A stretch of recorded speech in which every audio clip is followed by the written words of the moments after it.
Tous les jours, les Clarisse apprennent à composer ensemble, à s'accorder. Les répétitions donneraient même le ton de l'harmonie dans la communauté. C'est nettement mieux que la fois dernière, c'est trop bien même.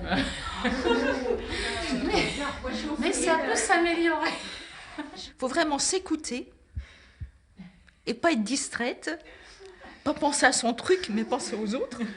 Alors là, c'est vraiment un exercice très, très, très difficile. Cette partition qu'elles inventent tous les jours, elles la partagent parfois avec l'extérieur. On croyait les sœurs coupées du monde, mais dans leur chapelle, c'est le monde qui vient à elles. Une sorte d'espace partagé entre leur bulle et la société où l'on vient chercher du soutien et un peu de répit. Et elles sont plus intériorisées. Elles font quelque chose que nous, on ne peut pas faire. Et elles passent du temps là où on voudrait peut-être en passer plus, mais on n'y arrive pas. Donc elles sont là. Apprendre à devenir soi-même, c'est... Enseignants du privé venant réfléchir sur leurs pratiques, jeunes en quête de spiritualité, malgré la clôture, les portes de la communauté restent ouvertes et les sœurs multiplient les rencontres. Pour vous, c'est important d'avoir des gens qui viennent comme ça de l'extérieur vous rendre visite? Ah oui, c'est important, parce qu'on se sent soutenu dans notre mission, justement, d'être là pour accueillir, je crois que ce serait triste si on était qu'entre nous, toutes seules. Là, ce qui m'émerveille, c'est que je n'ai jamais autant rencontré de gens et de gens divers, très différents. Mais ça, c'est incroyable. Hein. Vous n'avez pas l'impression d'être coupé du monde? Ah, pas du tout. Oh, pas du tout. Ah non, ne quittez pas. Pour rester connectées, les sœurs ne sont pas vraiment à court d'imagination. Même sans téléphone portable, elles ont trouvé des stratégies. Exercice pratique de géolocalisation. Alors là, sœur Marie-France, qu'est-ce que vous faites? Alors là, c'est le plan de la maison, hein, tous les bâtiments. Et donc, chaque sœur a un petit pion, comme ça, avec ses initiales. Et puis, quand elle met où elle est. Alors, c'est quoi ces petits cartons, sœur Bénédicte? Alors, ces petits cartons, c'est parce qu'on a une boîte mail commune et chacune, quand elle reçoit un mail, a un petit carton à son nom.